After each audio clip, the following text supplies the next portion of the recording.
Bismillahirrahmanirrahim. Assalamualaikum warahmatullahi wabarakatuh. Ibu, Yunda, Adinda, semua yang saya hormati. Pada hari ini saya mendapatkan kesempatan untuk sharing ya sedikit tentang Ramadan. Jadi untuk tema hari ini adalah tentang Ramadan dan ekonomi sharing atau ekonomi berbagi. Hadirin yang dirahmati Allah, puasa Ramadan ternyata tidak hanya berkaitan dengan dimensi spiritual ansih ya, tapi juga dimensi-dimensi kehidupan yang lain seperti dimensi sosial tentu saja dan juga ekonomi. Selain ibadah puasanya sendiri yang menjadi hak prerogatif dari Allah Subhanahu wa taala untuk mengganjarnya, Allah juga berjanji untuk melipat gandakan setiap amalan kebaikan yang kita lakukan selama Ramadan dengan 10 hingga 700 kali lipat. Sebagaimana hadis Rasulullah Shallallahu Alaihi Wasallam yang diriwayatkan oleh Abu Hurairah radhiyallahu an. Kulu amali bni adama yudha'afu hasana asyru amtaliha ila sab'imiati zikfi. Qalallahu azza wa jalla illa syauma fa innahu li wa anna ajzi bihi.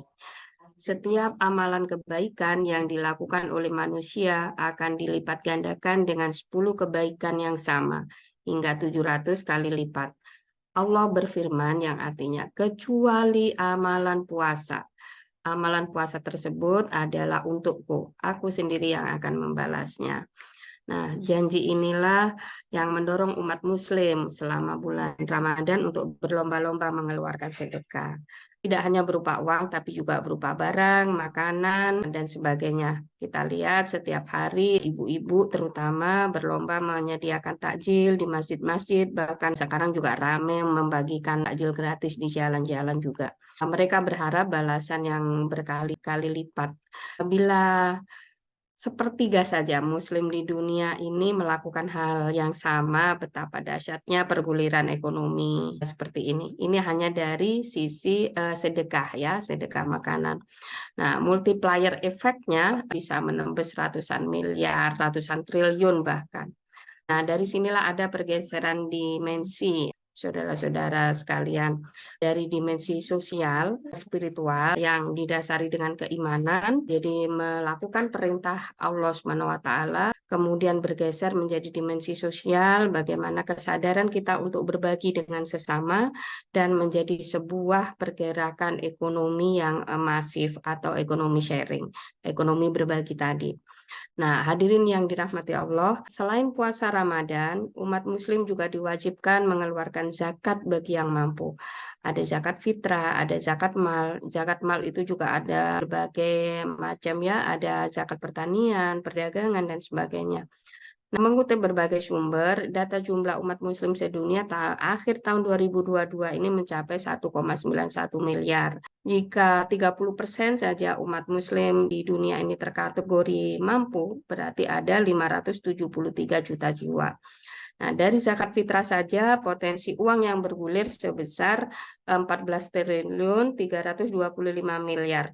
Potensi zakat mal bisa mencapai ratusan triliun lebih besar lagi. Terbayang multiplier efeknya dari pergerakan ekonomi ini sungguh luar biasa. Jadi misalkan aja 25% dari total penduduk muslim sedunia memberikan zakat mal sebesar 1 juta rupiah saja. Berapa yang bisa didapatkan dari potensi zakat ini?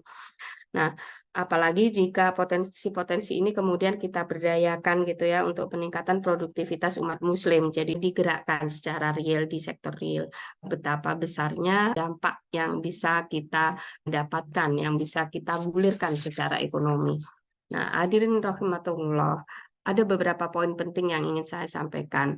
Yang pertama adalah bahwa umat muslim harus kaya, ya, minimal berdaya secara ekonomi. Kenapa?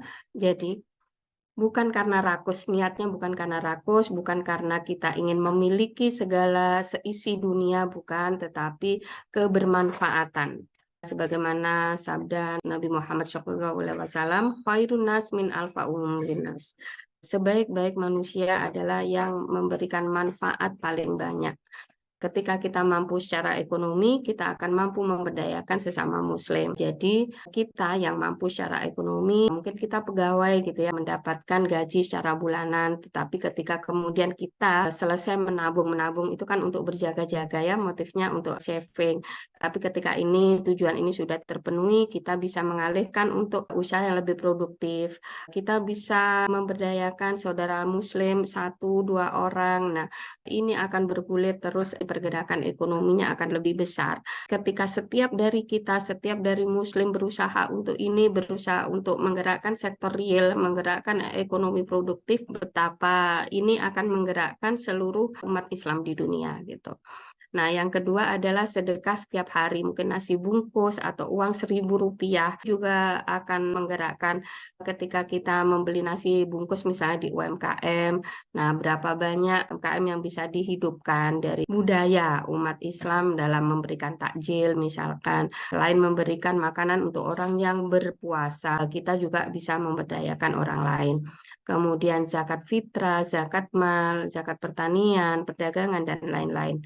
Dan yang terakhir adalah kembali lagi kita mengoptimalisasi sektor real. Yang tadi saya sampaikan, ketika kita sudah berdaya secara ekonomi, terpenuhi kebutuhan kita, kemudian terpenuhi saving kita untuk menabung kita. Nah, kita juga alokasikan, investasikan di sektor real.